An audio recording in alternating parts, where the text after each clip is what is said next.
तुम्ही तुमचा phone EMI वर घेतलाय का?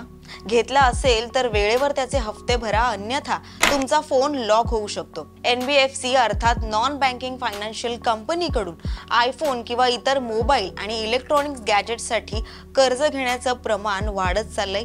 मात्र त्याच वेळी कर्जदारांकडून मोठ्या प्रमाणात कर्जही बुडवली जात आहेत। यावर आळा घालण्यासाठी आता रिझर्व्ह बँक ऑफ इंडियाकडून नवी तरतूद केली जाण्याची शक्यता आहे। कर्जदारांनी आता त्यांचे मोबाईल हफ्ते वेळेवर भरले नाहीत तर त्यांचा मोबाईल फोन लॉक केला जाऊ शकतो।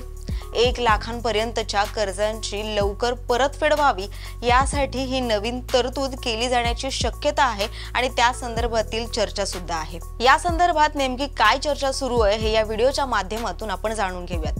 नमस्कार, मी प्रेसिता कांबळे आणि आपण पाहताय लोकसत्ता लाईव्ह। रॉयटर्स या वृत्तसंस्थेनं सूत्रांच्या हवाल्याने ही बातमी दिली आहे। मात्र RBIने याबाबत अद्याप कोणतंही अधिकृत वृत्त दिलेलं नाही किंवा ह्याला दुजोरा दिलेला नाही।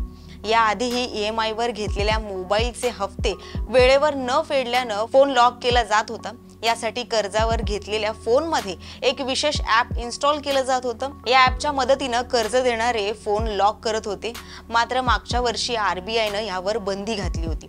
आता पुन्हा नव्यानं अशी तरतूद करता येईल का यावरती विचार सुरू आहे। भारतात सध्या 116 कोटींहून अधिकचे मोबाईल कनेक्शन आहेत। यातील बहुसंख्य मोबाईल हे EMI वर विकत घेतलेले असतात। 2024 साली आलेल्या एका अहवालानुसार 1/3 पेक्षा अधिक मोबाईल आणि इलेक्ट्रॉनिक्स उपकरणं ही छोट्या कर्जांच्या सहाय्यानं विकत घेतली जातात।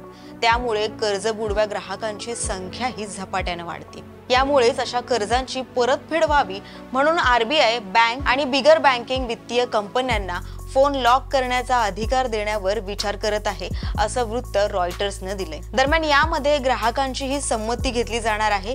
या नव्या संभाव्य तरतुदीनुसार ग्राहकांच्या संमतीशिवाय फोन लॉक केला जाणार नाही। सलग 90 दिवस जर हप्ता भरला नाही तर फोन लॉक केला जाणार आहे।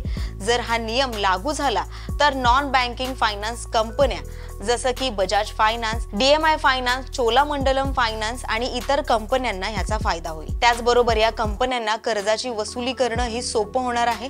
मात्र ग्राहकांचा फोन लॉक केल्यानंतर त्यातील वैयक्तिक डेटाशी छेडछाड करण्याचा संबंधित कंपनीला कोणताही अधिकार नसेल।